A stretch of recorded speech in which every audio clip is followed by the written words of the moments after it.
আমি মনে করব যে খাবে সে বারবার আসবে।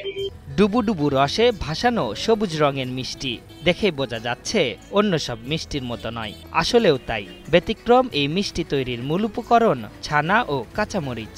ভিন্ন অভিজ্ঞতা নিতেই মিশ্র স্বাদের এই মিষ্টি খেতে ক্রেতাদের উপচে পড়া ভিড়।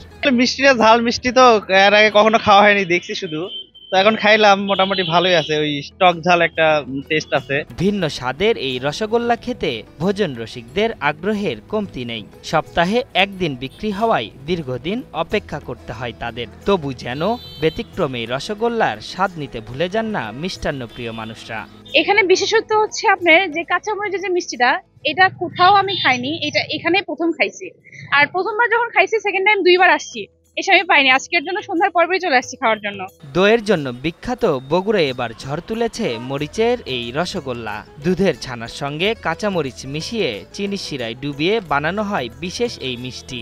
শহর জুড়ে আলোচনায় আসা এই রসগোল্লা মুখে দিলে প্রথমে মিষ্টি, তারপর ধীরে ধীরে জিহ্বায় ঝাল স্বাদ পাওয়া যায়। এই যে মরিচ মিষ্টি, ওটার মরিচের স্বাদ আছে আর কি, ঝাঁসটা আছে, মানে ওটা যদি কেউ যদি খায় বুঝতে পারবে যে এটা মরিচ মিষ্টি। প্রতি শুক্রবার বগুড়া শহরের সেউজগাড়ি মোড়ে আইনুল মিষ্টান্ন ভান্ডার ভ্রাম্যমাণ দোকানে মিলবে ভিন্ন স্বাদের কাঁচামরিচের এই রসগোল্লা। 65% পর্যন্ত বিদ্যুৎ বিল সাশ্রয় করে আপনাকে রাখে প্রশান্তিতে। ওয়ালটন ফ্যান হাওয়া বদলে দেয়। স্বাদ ও ধরনের ভিন্নতা থাকায় অন্য রসগোল্লার চাইতে দাম কিছুটা বেশি। প্রতি কেজি রসগোল্লা বিক্রি হচ্ছে 320 টাকায়। 4 কেজি 320 টাকা, আর পিস হিসাবে এক পিস 25 টাকা। শুক্রবার করে সকাল 8টা থেকে রাত 11টা পর্যন্ত পাওয়া যাবে। আর এবারে সপ্তাহে 6 দিন আমাদের জামুরহাট মেন শাখা থেকে প্রতিদিন পাবেন। দইয়ের শহরে কাঁচামরিচের রসগোল্লা মিষ্টান্ন জগতের নতুন দ্বার খুলে দিয়েছে। ক্রেতাদের এই পণ্যের স্বাদ দিতে পেরে উচ্ছ্বসিত উদ্যোক্তা নিজেও।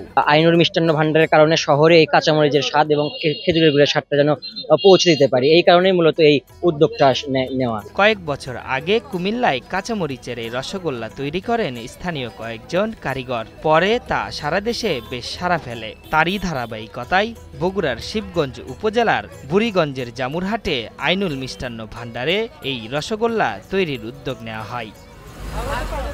আশরাফুল ইসলাম, ৭১।